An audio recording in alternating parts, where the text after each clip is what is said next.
শুভেচ্ছা সবাইকে। আজকে আমরা প্রাথমিক যে বৃত্তি পরীক্ষা শুরু হবে সেটা নিয়ে আজকে আমার একটি চমৎকার ক্লাস আমি উপস্থাপন করব। ইতিমধ্যে আপনারা জেনে গিয়েছেন যে এপ্রিলের প্রথম সপ্তাহে আমাদের প্রাথমিক বৃত্তি পরীক্ষা 2025 সালে যে পরীক্ষাটি ইতিমধ্যে বাতিল করা হয়েছিল সেই পরীক্ষাটি আবারও চালু হচ্ছে এবং যেটি শুরু হবে এপ্রিলের প্রথম সপ্তাহে। এই এক মাস সময়ে আমরা কিভাবে পড়াশোনা করব বা কোন অঙ্কগুলো করব, কোনটাকে বাদ দেব, সারা বইটাকে আমরা এক মাসে কি গুছিয়ে নিতে পারবো? যদি না পারি সেক্ষেত্রে আমাদের করণীয় কি? ঠিক তার জন্যই কিন্তু আজকে আমার এই ক্লাসে আসা, যে আমি আজকে গণিতের 100টি এমসিকিউ এবং 35টি সিকিউ এমনভাবে সাজিয়েছি যেগুলো করলে 99% আশা করছি আমরা সমাধান করতে পারবো। সো তাহলে চলো আমরা দেরি না করে আমরা আমাদের একটি গাণিতিক সমস্যা দেখি। আমাদের প্রথমে যে অঙ্কটি আছে, পিতা ও কন্যার বয়সের সমষ্টি 60 বছর।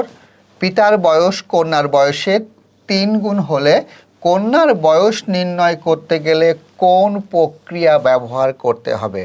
এই ধরনের অঙ্ক যদি আমাদের পরীক্ষায় আসে আমরা কিভাবে সমাধান করব? আমাদের এখানে 4টা অপশন দেওয়া আছে: যোগ ও ভাগ, বিয়োগ ও যোগ, গুণ ও ভাগ, আর ভাগ ও গুণ।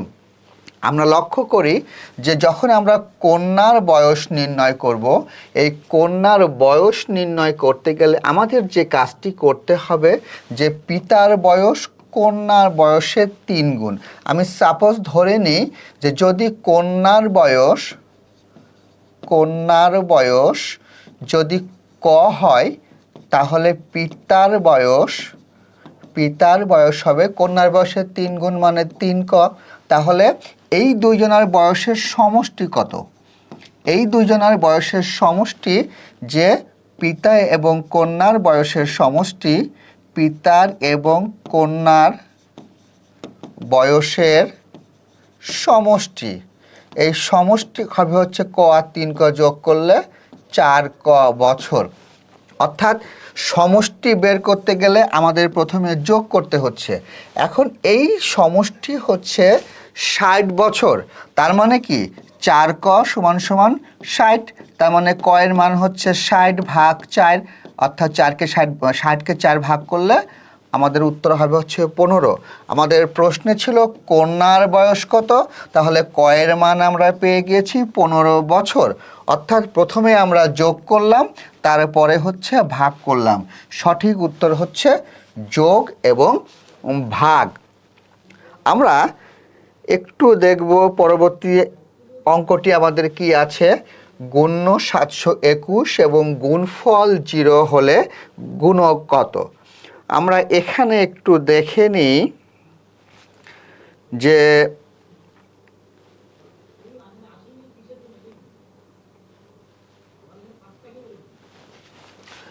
গুণ্য 721 এবং গুণফল 0 হলে গুণক কত?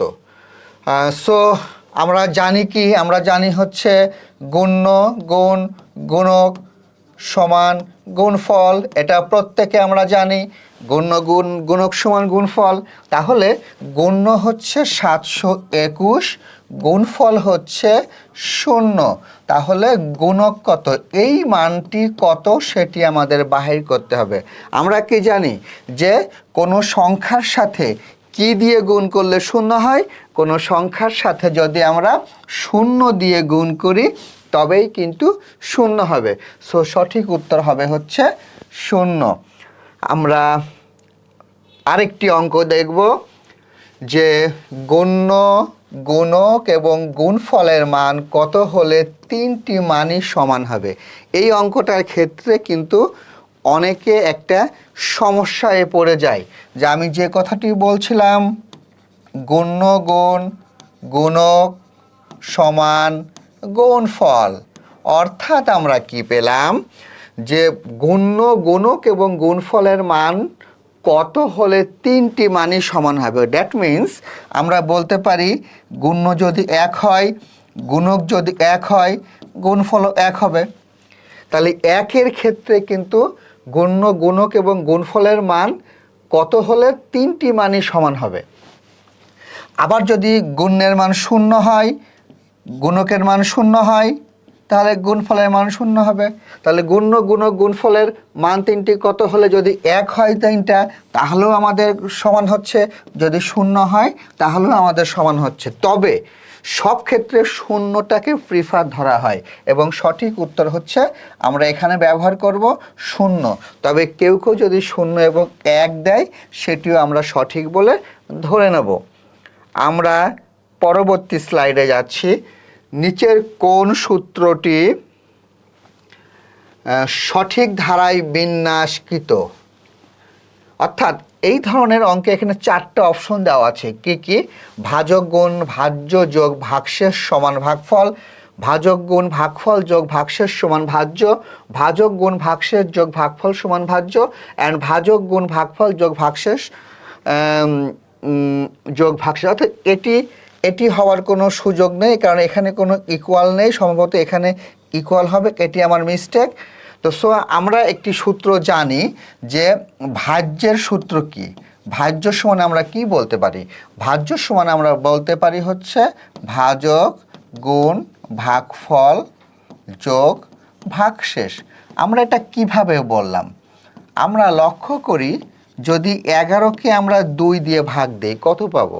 আমরা ভাগ দিলে পাবো 5 দুগুণী 10, এটা হচ্ছে 1। আমরা জানি এটাকে আমরা বলছি ভাজক, এটাকে আমরা বলছি ভাজ্য, এটাকে আমরা বলছি ভাগফল, আর এটাকে আমরা বলছি ভাগশেষ।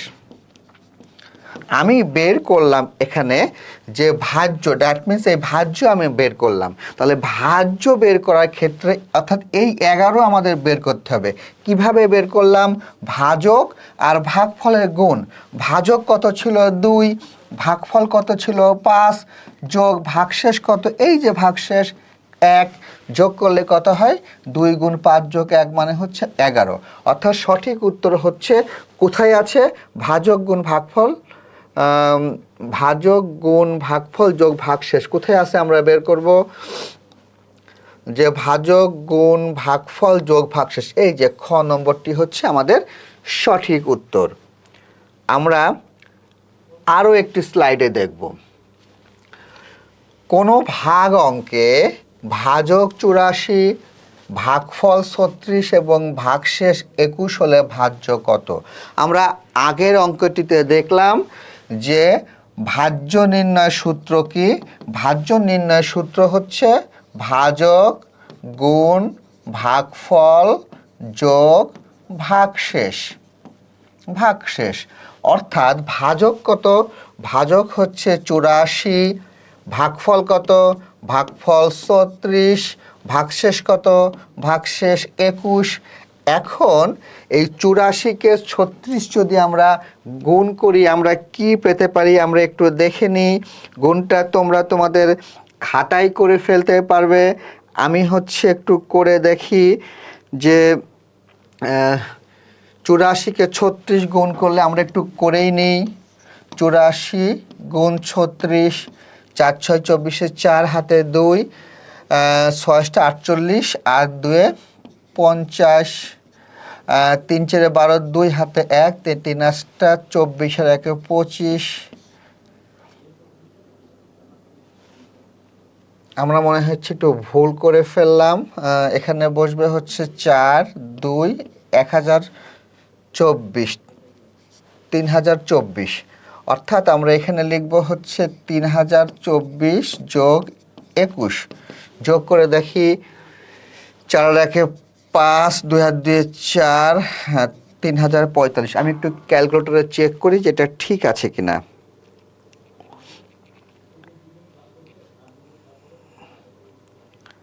একটুখানি ক্যালকুলেটরে চেক করে নিই।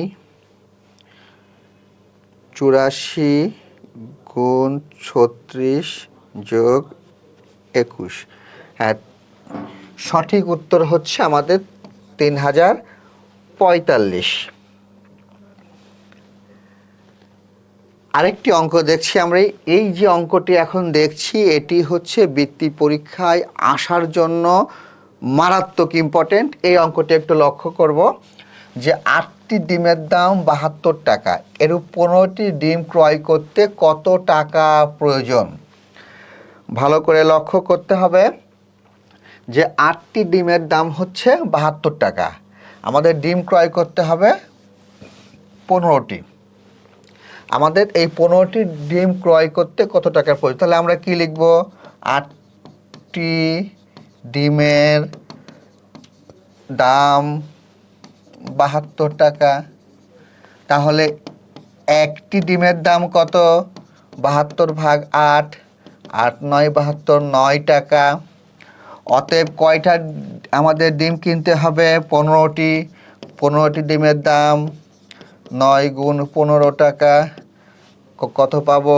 5 9 45, 5 হাতে 4, 9 9 আছে 135 টাকা। সঠিক উত্তর 135।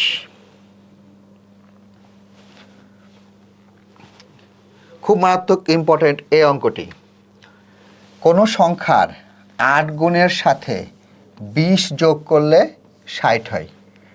লক্ষ্য করব আমরা যে কোন সংখ্যার 8 গুণের সাথে 20 যোগ করলে 60 হয়, অর্থাৎ আমাদেরকে এমন একটি সংখ্যা ধরে নিতে হবে যে সংখ্যার সাথে 8 গুণ করব, 8 গুণ করার পরে 20 যোগ করব।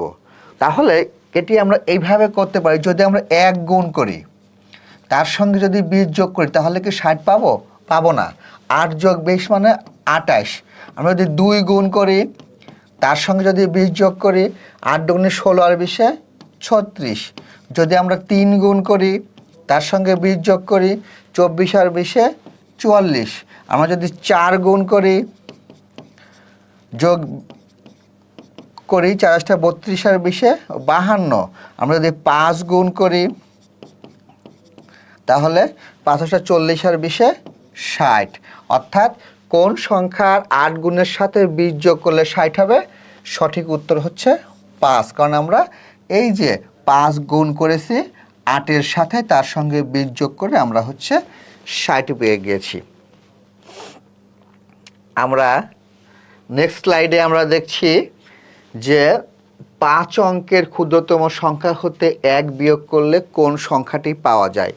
এটি মারাত্মক ইম্পর্টেন্ট, 99% আমি দিয়ে রাখলাম যে 5 অঙ্কের ক্ষুদ্রতম সংখ্যা হতে 1 বিয়োগ করলে কোন সংখ্যাটি পাওয়া যাবে?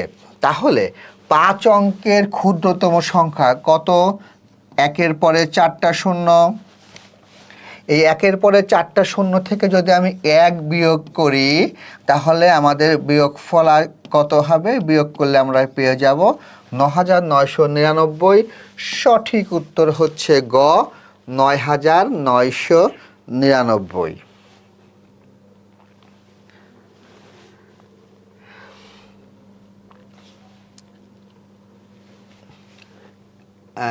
প্রাথমিক সমাপনী অর্থাৎ প্রাথমিক বৃত্তি পরীক্ষায় এই যে অঙ্কটি আমি এখন করাবো, এই অঙ্কটি আসার সম্ভাবনা খুবই বেশি। কারণ এই অঙ্কটিতে কি বলেছে? 3টি আম গাছের প্রত্যেকটি থেকে 8টি করে আম পেড়ে 4 বন্ধু সমানভাবে ভাগ করে নিল, গাণিতিক বাক্যটি কত হবে সেটি বের করো। গাণিতিক বাক্য মানে আমরা কি বুঝি?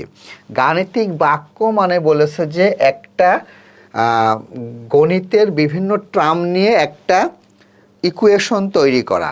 অর্থাৎ এই অঙ্কটিকে আমরা যেভাবে করতে পারি যে 3টি আম গাছের প্রত্যেকটি থেকে 8টি করে আম পেড়ে 4 বন্ধু সমানভাবে ভাগ করে নিল, গাণিতিক বাক্যটি কত হবে?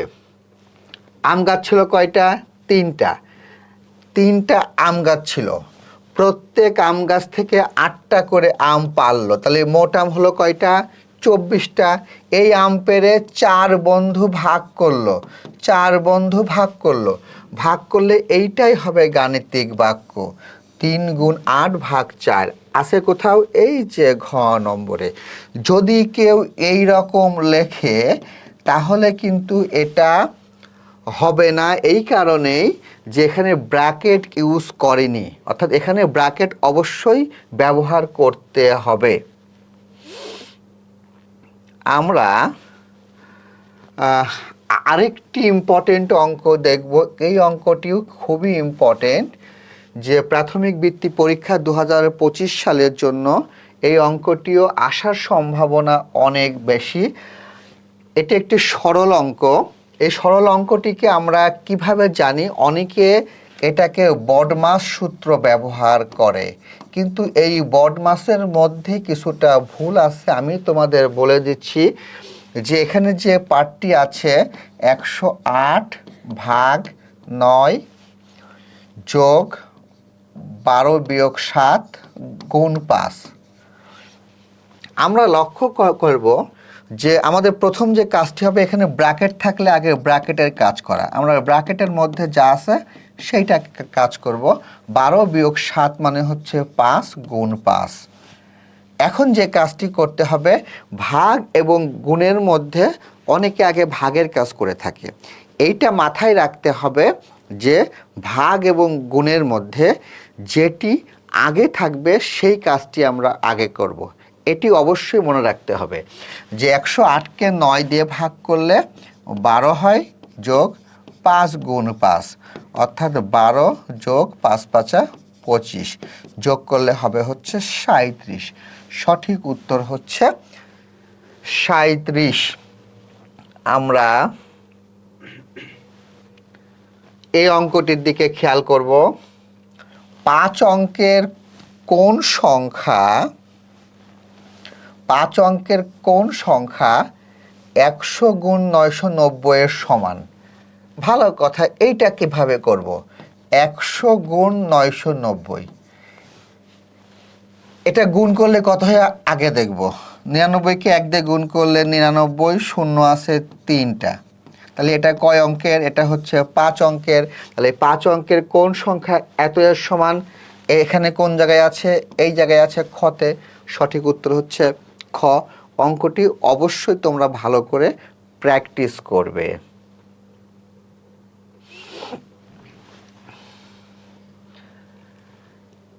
এখন যে অঙ্কটি বলবো, প্রাথমিক সমাপনের জন্য এই ধরনের অঙ্কও কিন্তু আসতে পারে। অনেকে এই অঙ্কটি তোমরা করনি, কিন্তু এখন সেটিকে করে রাখতে হবে। কিভাবে আমরা করব চলো আমরা দেখি। আমাদের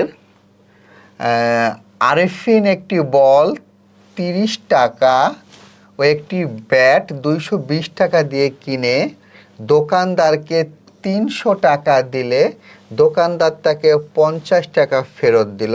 নিচের কোনটি সঠিক গাণিতিক বাক্য? এখানে কয়েকটা অপশন দিয়েছে। আরেফিন একটা বল কিনলো 30 টাকা দিয়ে, ভালো কথা। একটা বল কিনলো 30 টাকা দিয়ে, একটা ব্যাট কিনলো 220 টাকা দিয়ে। তাহলে মোট কত হলো? 270 টাকা। দোকানদারকে দিল হচ্ছে 300 টাকা। এখান থেকে 70 টাকা বিয়োগ দিলে দোকানদার তাকে 50 টাকা ফেরত দিল। সরি, আমার একটু ভুল হয়েছে, আমি এটি আবারও বলছি যে একটা বল কিনলো 30 টাকা দিয়ে এবং একটা ব্যাট কিনলো 220 টাকা দিয়ে, মোট হলো 250 টাকা। দোকানদারকে দিল সে 300 টাকা, আর খরচ হলো 250 টাকা। দোকানদার ফেরত দিল হচ্ছে 50 টাকা। এই দুইটা কন্ডিশনকে যদি আমি গাণিতিক বাক্যে কনভার্ট করি, আমরা কিভাবে করতে পারি? আমরা প্রথমে মোট যে মান আছে গাণিতিক বাক্যের ক্ষেত্রে, মোট মানটাকে সবার আগে লিখতে হয় 300। এখন এই 300 থেকে এই যে দুইটা হচ্ছে বল এবং ব্যাট কিনলো, এই দুইটার যোগফলটাকে আমি বিয়োগ করে দেব। তাহলে আমরা যেটি পাবো সেটি হচ্ছে আমাদের এখানে পাওয়া যাবে 50। অর্থাৎ এখানে কোন জায়গায় আছে? 300 বিয়োগ 30 যোগ 220 সমান 50। সঠিক উত্তর হচ্ছে খ।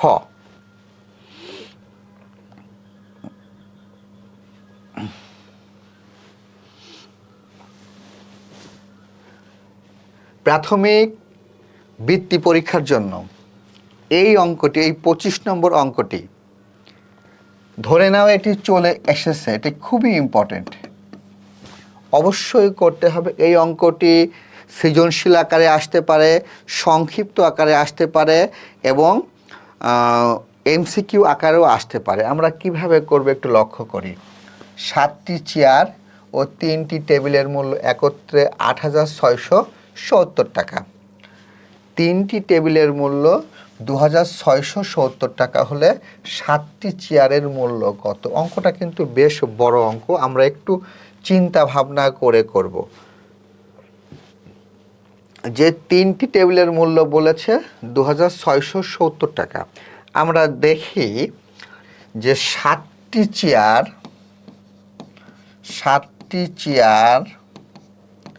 ও 3টি টেবিলের মূল্য একত্রে কত বলা আছে? 8,670 টাকা। এখান থেকে যদি আমি 3টি টেবিলের মূল্য বাদ দিই, কত? 2,670 টাকা। বাদ দিলে আমরা কি পাবো? এখানে বিয়োগ চিহ্ন দেব, এখানে বিয়োগ চিহ্ন দেব। অনেকে এখানে বিয়োগ চিহ্ন কেউ দেয় না, এখানে ভুল করে। তাহলে আমরা এখানে কি পাবো? 7টি চেয়ারের মূল্য কত? 6,006,000 টাকা। উত্তর বলেছে 7টি চেয়ারের মূল্য কত? সঠিক উত্তর হচ্ছে 6,000 টাকা।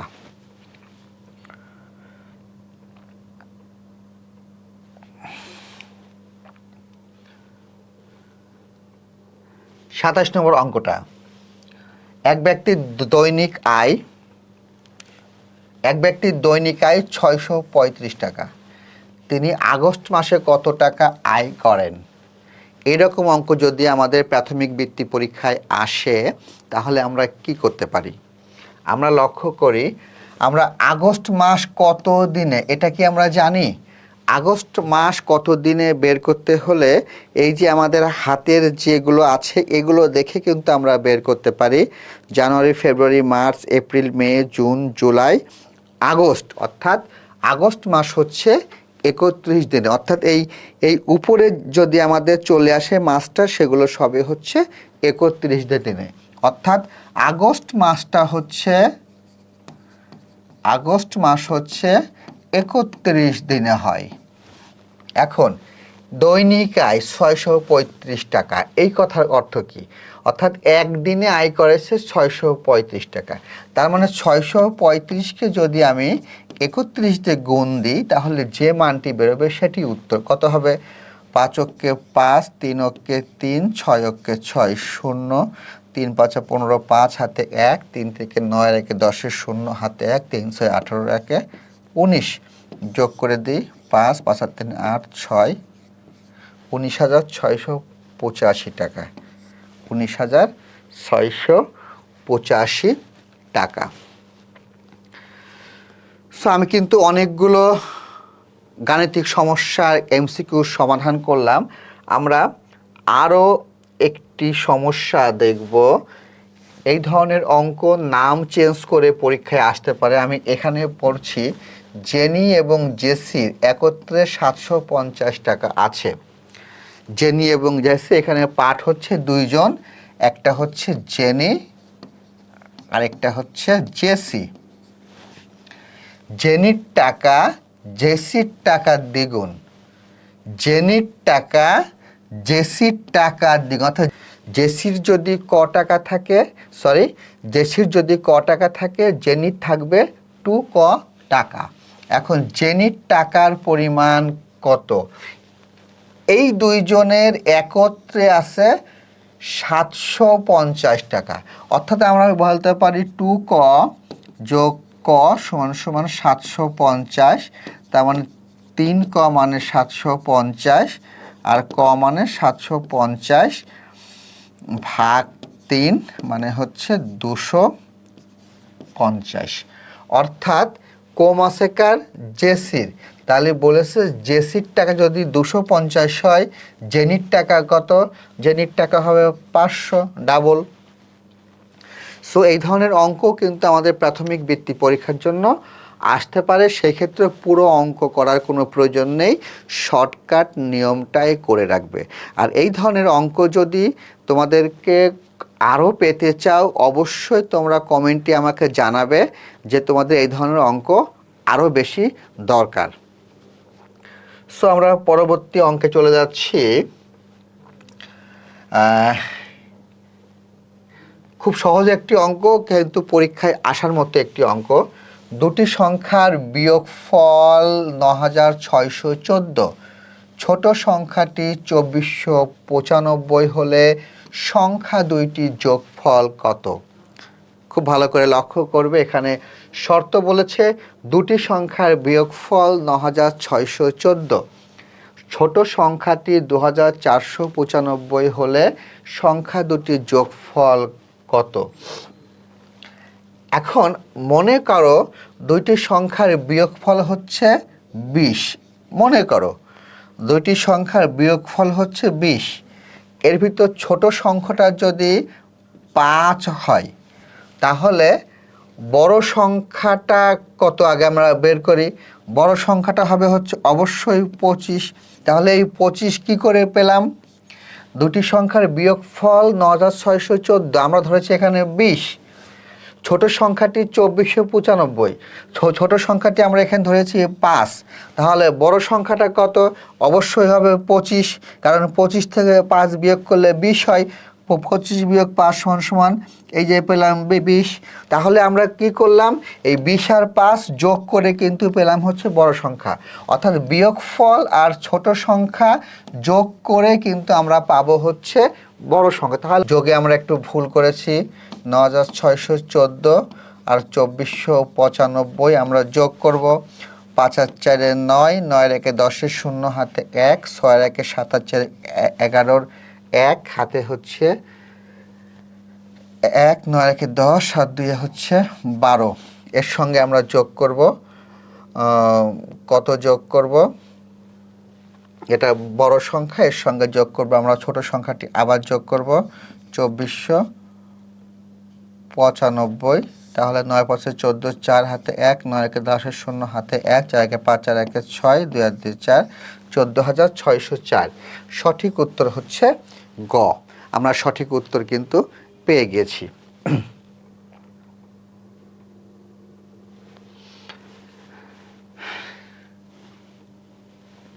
সুপ্রিয় শিক্ষার্থী, বোর্ডে যে অঙ্কটি আমরা দেখতে পাচ্ছি, এই অঙ্কটি প্রাথমিক বৃত্তি পরীক্ষার জন্য খুবই ইম্পর্ট্যান্ট। পরীক্ষায় আসার সম্ভাবনা প্রায় ৯৯%। অঙ্কটি আমরা কিভাবে সমাধান করব আমরা একটু দেখে নিই। ইব্রাহিম সাহেবের মাসিক বেতন ২২,৫০০ টাকা। ভালো কথা। প্রতি মাসে ৭,৫০০ টাকা তিনি বাড়ি ভাড়া দেন। কিছু টাকা দিয়ে অন্যান্য জিনিস ক্রয়ের পর অবশিষ্ট টাকা ব্যাংকে জমা রাখলে তার ৬ মাসে ১৮,০০০ টাকা জমা হয়। তিনি অন্যান্য জিনিস ক্রয়ে মাসে কত টাকা খরচ করেন? এই অঙ্কটি আমি শিওর তোমরা কেউই করোনি। আজকে এটি শিখে নাও কিভাবে করবে।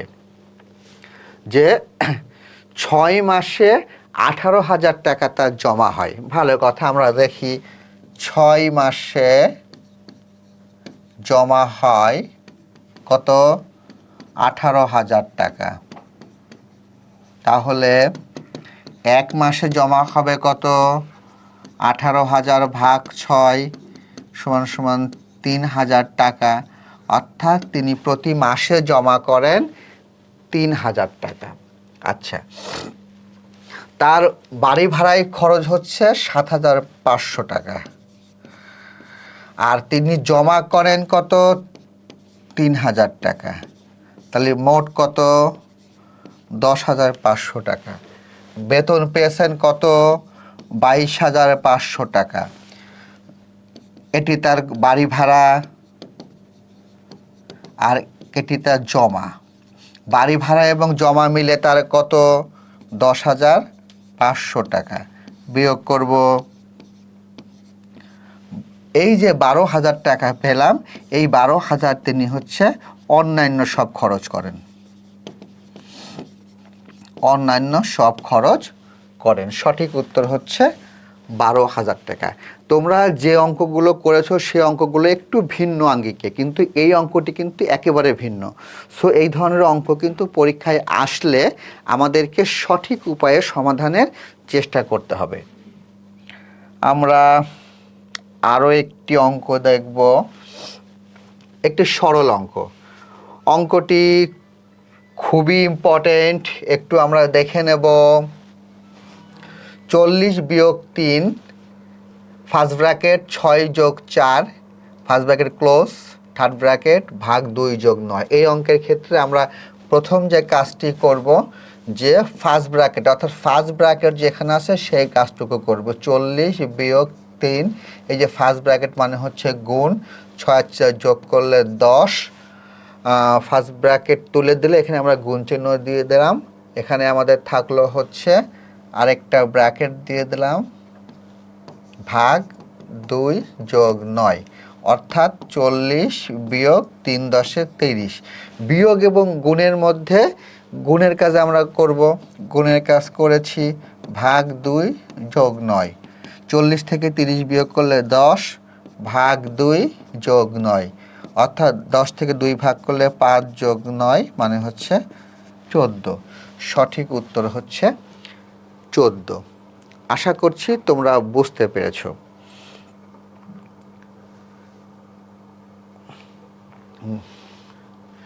সুপ্রিয় শিক্ষার্থী, এখন আমরা যেটি দেখব সেটি হচ্ছে একটা সৃজনশীল অঙ্ক। এই সৃজনশীল অঙ্ক পরীক্ষায় আসার সম্ভাবনা অনেক বেশি। আমি যে 35টি সৃজনশীল অঙ্ক তোমাদের করাবো, এই 35টি অঙ্ক থেকে আশা করছি তোমরা বেশিরভাগ অঙ্কই কমন পেয়ে যাবা।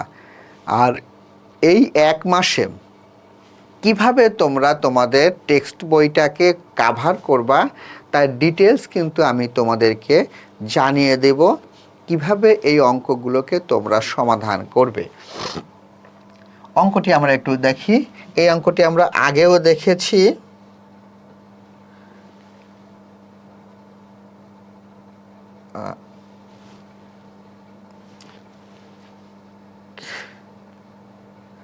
খেয়াল করি যে 15টি শার্ট এবং 12টি প্যান্টের মূল্য একত্রে 14,550 টাকা। একটা শার্টের মূল্য 450 টাকা। 15টি শার্টের মূল্য কত, একটা প্যান্টের মূল্য কত এবং 3,250 টাকায় কয়টি প্যান্ট কেনা যাবে? লিখে রাখো, 99% পরীক্ষায় আসবে। আমরা কিভাবে করব? আগে বের করব হচ্ছে একটা শার্টের মূল্য। আমরা এখানে লিখি একটি শার্টের মূল্য, আমরা এখানে ক নম্বর দেব, ক নম্বর। একটা শার্টের মূল্য কত আছে? 450 টাকা। শার্ট ছিল কয়টা? 15টি। অতএব 15টি শার্টের মূল্য 450 গুণ 15 টাকা, গুণ করি 15 শূন্য শূন্য, 5 15 75, 75-এর 5 হাতে হচ্ছে 7, 4 15 60 আর 7 67, 6,750 টাকা। একটা শার্টের মূল্য যদি 450 টাকা হয়, 15টি শার্টের মূল্য আমাদের বেরিয়ে গেল 6,750 টাকা।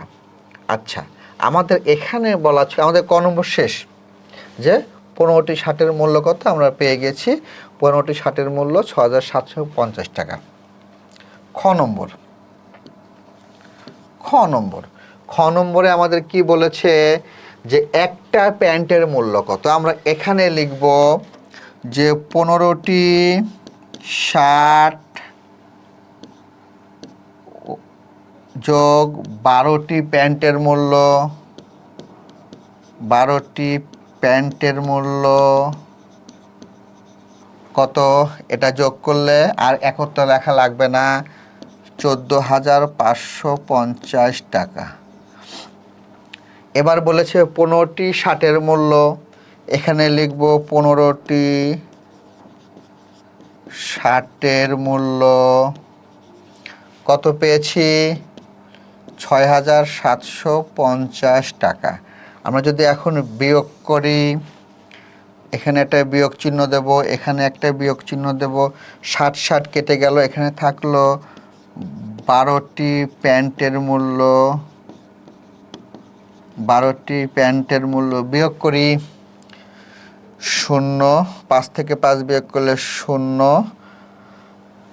7 আর কত হলে 15 হয়, 8 হলে হাতে 1, 6 একে 7, 7 আর কত হলে 14 হয়, 7 হলে হাতে 1, 1 একে 0, 7,800 টাকা। আমরা এখানে 12টি প্যান্টের মূল্য পেয়ে গেছি 7,800 টাকা।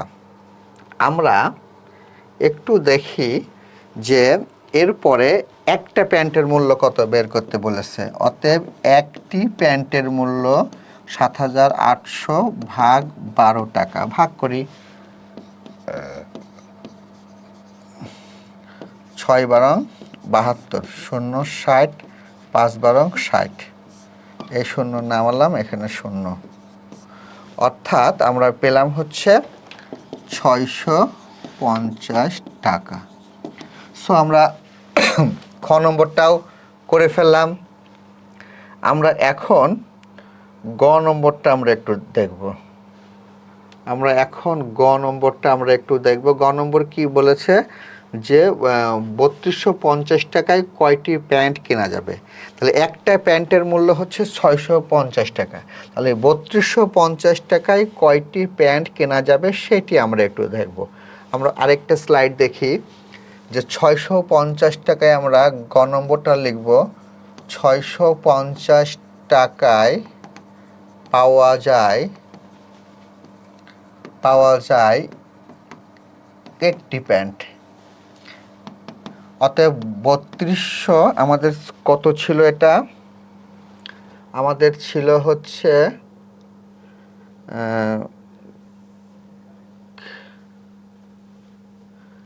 ছিল 3250 টাকা, অর্থাৎ 3250 টাকায় পাওয়া যাবে 3250 ভাগ 650 টি, ভাগ করি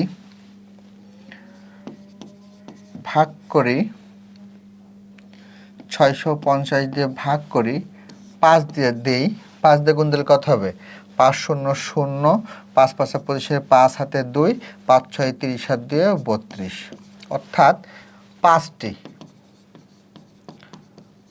প্যান্ট। তাহলে সঠিক উত্তর হচ্ছে 5টি প্যান্ট। এইভাবে কিন্তু আমরা অঙ্কগুলোকে আমরা করতে পারি। সো এই ধরনের যদি তোমরা আরও অঙ্ক চাও তাহলে অবশ্যই আমাকে কমেন্টে জানাবে যে এরকম আরও অঙ্ক চাই, এবং অবশ্যই তোমরা আমার ফেসবুক এবং ইউটিউবে সাবস্ক্রিপশন করে রাখবে। সো আমরা আরও একটি অঙ্কে চলে যাব।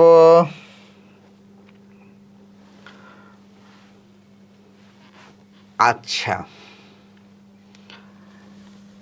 এখন যে সৃজনশীল অঙ্কটি করাবো 35টির মধ্যে, এই সৃজনশীল অঙ্কটিও খুবই ইম্পর্টেন্ট, এবং সেই অঙ্কটি আমরা এখন করব। কিভাবে করতে পারি দেখি যে 2টি গরু ও 3টি ছাগলের মূল্য একত্রে 45,080 টাকা, একটি ছাগলের মূল্য 4,560 টাকা। ঐকিক নিয়ম বলতে কি বুঝো? একটি গরুর মূল্য কত এবং হচ্ছে 5টি গরু এবং 3টি ছাগলের মূল্য কত। সো আমার প্রিয় স্টুডেন্টরা, তোমাদের জন্য আমি জানাচ্ছি যে যখন তোমাকে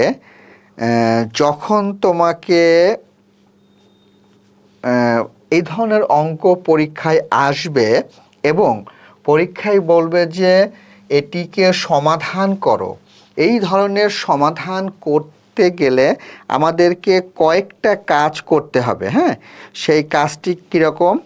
সেই কাজটি হচ্ছে যে প্রথমে ক নম্বর আমি দেখব পারি কিনা, তারপরে খ নম্বর, তারপরে গ নম্বর। অনেকে ভুল করে আগে খ বা আগে গ করে ফেলে, না এরকম দরকার নেই।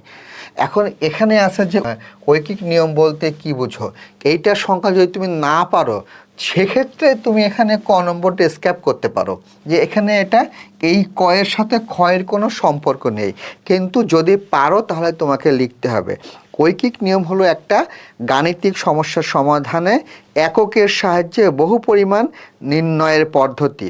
অর্থাৎ দৈনন্দিন জীবনে যদি আমরা একটার মান বের করতে চাই, যেমন মনে করো 8টি পেন্সিলের দাম 80 টাকা হলে একটি পেন্সিলের দাম কত।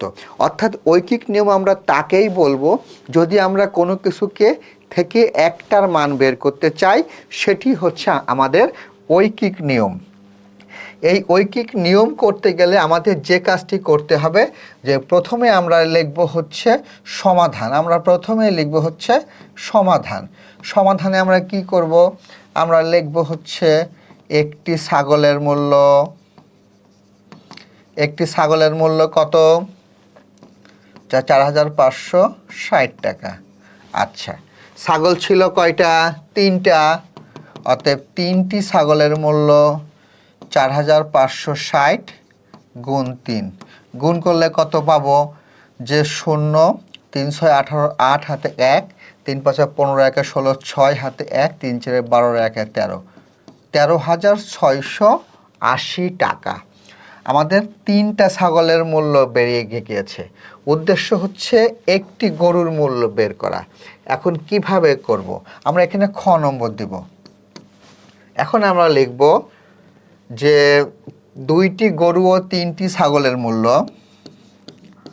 2টি গরু ও 3টি ছাগলের মূল্য কত,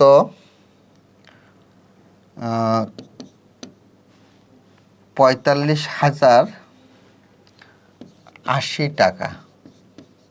আচ্ছা, আমরা 3টি ছাগলের মূল্য কত পেয়েছি, 13,680 টাকা। আমরা বিয়োগ করলে কত পাবো, বিয়োগ করলে পাবো হচ্ছে ছাগল কেটে যাবে, এখানে বিয়োগ করব 0 0, 6 4 7 থাকলো 1, 3 1 4 1 5, 31,400 টাকা। এই অঙ্কটি কিন্তু আমাদের বইয়ের অঙ্ক। এটি হচ্ছে 2টি গরুর মূল্য।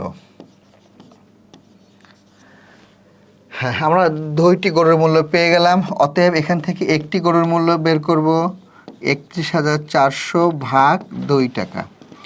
আমাদের এটি কত হবে উত্তর, ভাগ করলে এটির উত্তর হবে হচ্ছে 15,700 টাকা। এই অঙ্কটি আমাদের বইতে আছে এবং আমরা আশা করি যে এই অঙ্কটি আমরা সবাই হচ্ছে পারবো। সো এই ধরনের যদি তোমরা আরও অঙ্ক পেতে চাও অবশ্যই আমাকে কমেন্ট করে জানাবে যে এই ধরনের অঙ্ক তোমরা চাও। আমার ইউটিউবে এরকম সকল অঙ্ক দেওয়া থাকবে যাতে এই ধরনের অঙ্ক তোমরা সবগুলো পেতে পারো। আমি আরও একটি চমৎকার একটি অঙ্ক করব। সরি, আমার আগের অঙ্কের গ নম্বরটা করানো হয়নি। আমি গ নম্বরটা একটু দেখব, যে 5টি গরু এবং 3টি ছাগলের মূল্য একত্রে কত। ভালো কথা, আমরা গ নম্বরটা যদি আমরা এখানেই করি, ছাগল ছিল 3টা, আমরা 3টে ছাগলের মূল্য আগেই বের করেছি, ক থেকে আমরা বের করেছি। আমরা 3টা ছাগলের মূল্য এই যে ক থেকে বের করেছি। আমাদের লাগবে 5টা গরুর মূল্য, তাহলে আমরা এখানে বের করি 5টি গরুর মূল্য কত। আমাদের একটা গরুর মূল্য ছিল 15,700 টাকা। 5টা গরুর মূল্য 5 দিয়ে গুণ দেব, কত পাবো আমরা, 5 0 0, 5 0 0, 5 7 35, 5 হাতে 3, 5 5 25, 7 3 28, 8 হাতে থাকলো 2, 5 5 আর 2 7, 78,500 টাকা। এটি হচ্ছে 5টি গরুর মূল্য। অতএব লিখব 5টি গরু এবং 3টি ছাগলের মূল্য একত্রে কি করব, 5টি গরুর মূল্য এখানে 78,500 যোগ 3টি ছাগলের মূল্য কোথায় পেয়েছি, এই যে 13,680, 13,680 টাকা যোগ করি, যোগ করলে কত পাবো, যোগ করি, যোগ করলে আমরা, তোমরাও যোগ করে ফেলো, যোগ করলে পাবো হচ্ছে এই 0 এই 0 0, 8 আর 0 8, 6 এর 5 11, 1 হাতে 2, 3 আর 1 4, 8 আর 4 12, 2 হাতে 1, 7 আর 1 8 আর 1 9, 92,180 টাকা। সো আমরা এই 2 নম্বর অঙ্কটি হচ্ছে শেষ করলাম, একটি মারাত্মক ইম্পর্টেন্ট অঙ্ক শেষ করলাম। আশা করছি তোমাদের কোনো সমস্যা হবে না। আমরা আরেকটি অঙ্ক দেখব, মারাত্মক ইম্পর্টেন্ট এবং পরীক্ষায় আসার জন্য খুবই গুরুত্বপূর্ণ, বিশেষ করে যারা বৃত্তি পরীক্ষায় অংশগ্রহণ করছো তোমাদের জন্য এই অঙ্কটি একেবারে পরীক্ষায় আসবে, এটা ধরে রাখো। এটিকে আমি 99% আমি দিয়ে দিলাম। 99% আমি দিয়ে দিলাম। আমি হচ্ছে ঠিক আছে, পিতা ও কন্যার বয়সের সমষ্টি 90 বছর। পিতার বয়স কন্যার বয়সের 4 গুণ। কন্যার বয়স কত? এই অঙ্কটি আসলে অনেকভাবে করা যায় এবং আগেকার টেক্সট বই যেরকম ছিল সেইভাবেও করা যায়, ক ধরে করা যায়, বা যে কোনো উপায়েও করা যায়। যেহেতু আমরা পঞ্চম শ্রেণীতে পড়ি, আমরা যেভাবে যে করেছি সেইভাবেই করব। আমি একটা নিয়মে সমাধান করছি, কিন্তু তোমাদের মনে রাখবে যে এই সৃজনশীল অঙ্ক করার সময় তোমাদেরকে অবশ্যই কিছু টেকনিক অবলম্বন করতে হবে। কন্যার বয়স কত আমরা বের করি ক নম্বর। আমরা নাম্বার দিয়ে আগে ক নম্বর দেব, যে 5-এর ক সমাধান আমরা বের করব। পিতার বয়স কন্যার বয়সের 4 গুণ। আমরা এখানে লিখব যে কন্যার বয়স সমান কন্যার বয়সের 1 গুণ। এবার লিখব পিতার বয়স সমান পিতার বয়সের 4 গুণ। আমরা যদি এখন এটাকে যোগ করে দিই, যোগ করলে কি পাবো, কন্যা ও পিতার বয়সের সমষ্টি। আমরা এখানে লিখব কন্যা ও পিতার বয়সের সমষ্টি। এই সমান বরাবর সমান দেব। একটু ভুল করে ফেলেছি, যে পিতার বয়সের 4 গুণ না, এখানে আমরা লিখব হচ্ছে যে পিতার বয়স হচ্ছে কন্যার বয়সের 4 গুণ। আচ্ছা, আমি এটি মুছে না, মোছা লাগবে না, আমি এটা এইভাবেই করে দিচ্ছি। তাহলে আমরা এখানে কি করব, এখানে লিখব হচ্ছে কন্যার বয়সের মোট কত গুণ হচ্ছে 5 গুণ। পরীক্ষায় কন্যার বয়স না এসে আসতে পারে যে পিতার বয়স, পিতা ও কন্যার বয়সের সমষ্টি কন্যার বয়সের কত গুণ। পরীক্ষায় কিন্তু এইভাবেও আসতে পারে যে পিতা ও কন্যার বয়সের সমষ্টি কন্যার বয়সের কত গুণ, এইভাবেও পরীক্ষায় দিতে পারে। তখন হচ্ছে আমরা এই জায়গায় শেষ করব। আচ্ছা, এখন বলেছে যে পিতা ও কন্যার বয়সের সমষ্টি হচ্ছে কন্যার বয়সের, আমরা পেলাম 5 গুণ। তার মানে কি, যে কন্যার বয়সের 5 গুণ মানে হচ্ছে 90 বছর। অর্থাৎ লিখব প্রশ্ন মতে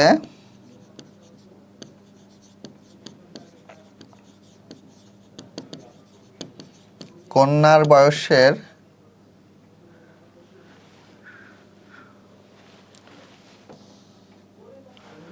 প্রশ্ন মতে কন্যার বয়সের 5 গুণ, কন্যার বয়সের 5 গুণ সমান সমান 90 বছর। এটা আমাদের প্রশ্নে বলা আছে। অতএব আমরা লিখব কন্যার বয়স 90 ভাগ 5 বছর। ভাগ করলে কত হবে? ভাগ করলে হবে 18 বছর। আমরা ক নম্বরটা পেয়ে গেলাম যে কন্যার বয়স হচ্ছে 18 বছর। আচ্ছা, এবার বলেছে 5 বছর পরে পিতার বয়স কত হবে। খুব লক্ষণীয় যে আমরা কন্যার বয়স বের করেছি, বাট পিতার বয়স কিন্তু আমরা এখনো বের করিনি। কিন্তু আমাদের প্রশ্নে বলে দিয়েছে যে 5 বছর পর পিতার বয়স কত হবে। তার মানে 5 বছর পর পিতার বয়স কত হবে এটা বের করতে গেলে আমাদের প্রথমে পিতার বয়স বের করতে হবে। আমরা এখন খ নম্বর চলে আসি যে পিতার বয়স কি বললাম? কন্যার বয়সের 4 গুণ আমাদের প্রশ্নে বলা ছিল। তাহলে আমরা এখানে লিখব যে পিতার বয়স সমান কন্যার বয়সের 4 গুণ। অতএব আমরা পিতার বয়স বের করব। পিতার বয়স কত? পিতার বয়স, কন্যার বয়স ছিল কত? 18 বছর। এর সাথে আমরা কত গুণ দেব? 4 গুণ দেব। 4 18 72 বছর।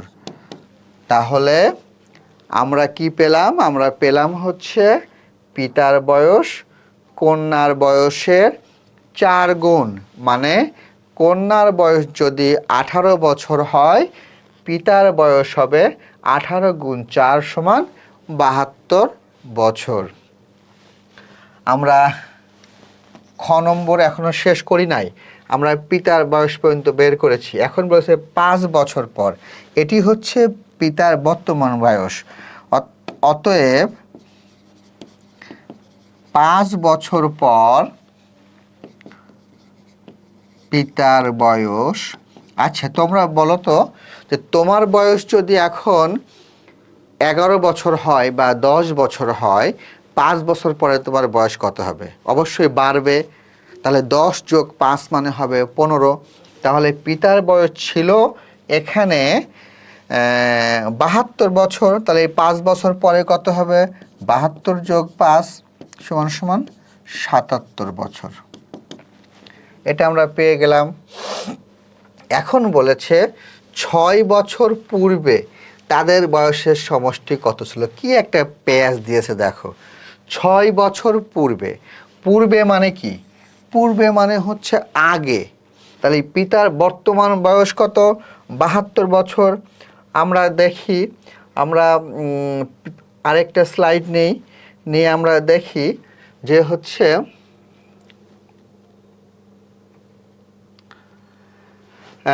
আমাদের পিতার বয়স ছিল হচ্ছে 72 বছর আর কন্যার বয়স হচ্ছে 18 বছর। 6 বছর পূর্বে তাদের বয়সের সমষ্টি কত? আমরা প্রথমে লিখি গ নম্বরটা।